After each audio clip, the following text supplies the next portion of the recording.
Essa fala é um comentário a um capítulo do livro Exercícios Espirituais e Filosofia, de Pierre Hadot. O nome do capítulo é Aprendendo a Viver. E segundo Hadot, nós hoje fazemos uma ideia muito limitada daquilo que era, para os gregos, a filosofia. Porque a filosofia, ela era inseparável de um processo de aprender a viver, o que pressupunha certos exercícios espirituais, segundo Hadot. Mas espiritual aí não tem um sentido religioso. E a etimologia pode nos ajudar a compreender, porque a palavra espírito vem de espíritus, que é sopro, tal como se revela na respiração, porque a respiração é este acontecimento vital, cósmico, que mostra que alma e corpo estão inseparavelmente vivos. Então, exercícios espirituais não eram apenas exercícios lógicos, teóricos, eram exercícios imaginativos, eram exercícios éticos, estéticos, poéticos, sempre tentando potencializar o nosso pneuma, o nosso espíritos. E a medicina, mais do que a geometria, ela aparece exatamente como essa disciplina renovada pela filosofia. Sócrates, por exemplo, usava imagens extraídas da medicina. Por exemplo, a maiêutica. Sócrates acreditava que o filósofo era uma espécie de médico parteiro. Uma coisa é um ser, uma mãe, que precisa parir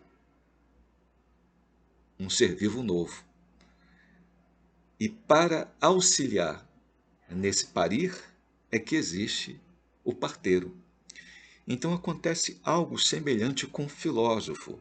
O filósofo, ele auxilia aquele que precisa parir-se, parindo um ser novo, que é ele mesmo renascido, modificado, alterado, metamorfoseado.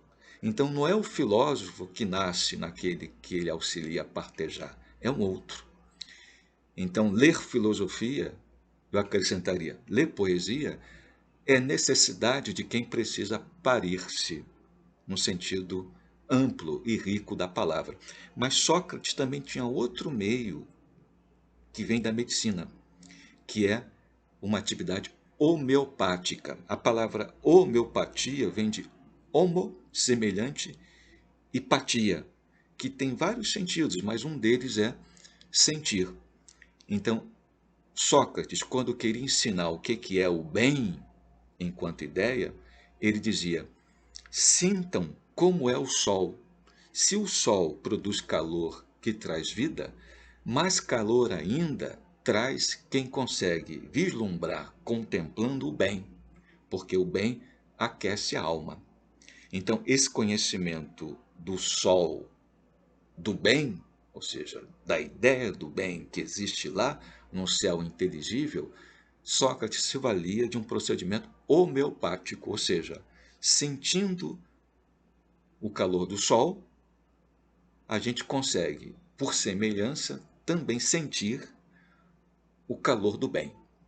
A beleza das flores, por exemplo, outro exemplo de Sócrates. A ideia de beleza que existe lá no céu inteligível, a beleza pura, a gente consegue senti-la, sentindo também, por semelhança, o que nos provoca a beleza da flor. Outro método foi trazido pelos estoicos. Os estoicos diziam que só o contrário consegue vencer o contrário.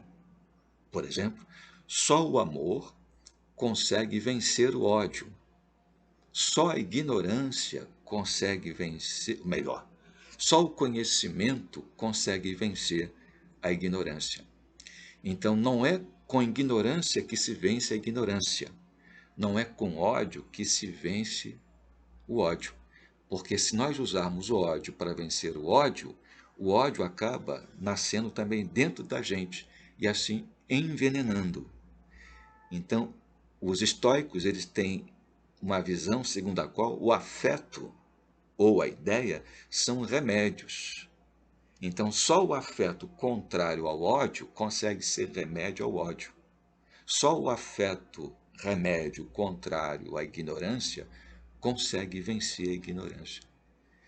Enquanto que Aristóteles, Sócrates e Platão apontam para alguma coisa que está além e ideal, os estoicos, ao contrário, achavam que já está dentro da gente o remédio. E este remédio é o que eles vão chamar de razão, embora a razão para os estoicos nada tenha a ver com o racionalismo dogmático, tal como existe em Descartes, por exemplo, ou mesmo em Kant. É uma outra concepção de razão que eles trazem. Já Pitágoras, ele tem um método mais sutil, que lembra o processo de vacinação, porque Pitágoras achava que a única maneira que a gente tem de vencer as paixões, paixão entendida aí como aquilo que Spinoza chamava de paixão triste, como o ódio, o rancor, a ignorância, porque essas paixões tristes sugam a nossa autonomia, sugam as nossas forças e, portanto, limitam. A única maneira que nós temos de vencer essas paixões tristes, limitadoras, não é negando-as ou fugindo delas, mas tocando-as com a ponta do dedo. E, nesse sentido, lembra o procedimento da vacina, porque a vacina ela traz pequenos elementos do vírus para que o corpo consiga, lutando com as suas próprias forças, vencer o vírus. Então, Pitágoras achava que é preciso tocar com a ponta dos dedos da nossa alma as paixões a serem vencidas pela própria alma, empregando as suas próprias forças anímicas, forças da saúde. Então, vence-se as paixões, trazendo ela para dentro da gente, reconhecendo a sua existência também em nós, e não tentando vencer as paixões apenas apontando-as nos outros. Então, por um lado, o método do partejar e da homeopatia em Sócrates. O outro método é o remédio nos estoicos. E, por fim, uma outra maneira de aprender a viver, segundo Pitágoras, podemos encontrar numa espécie de vacina.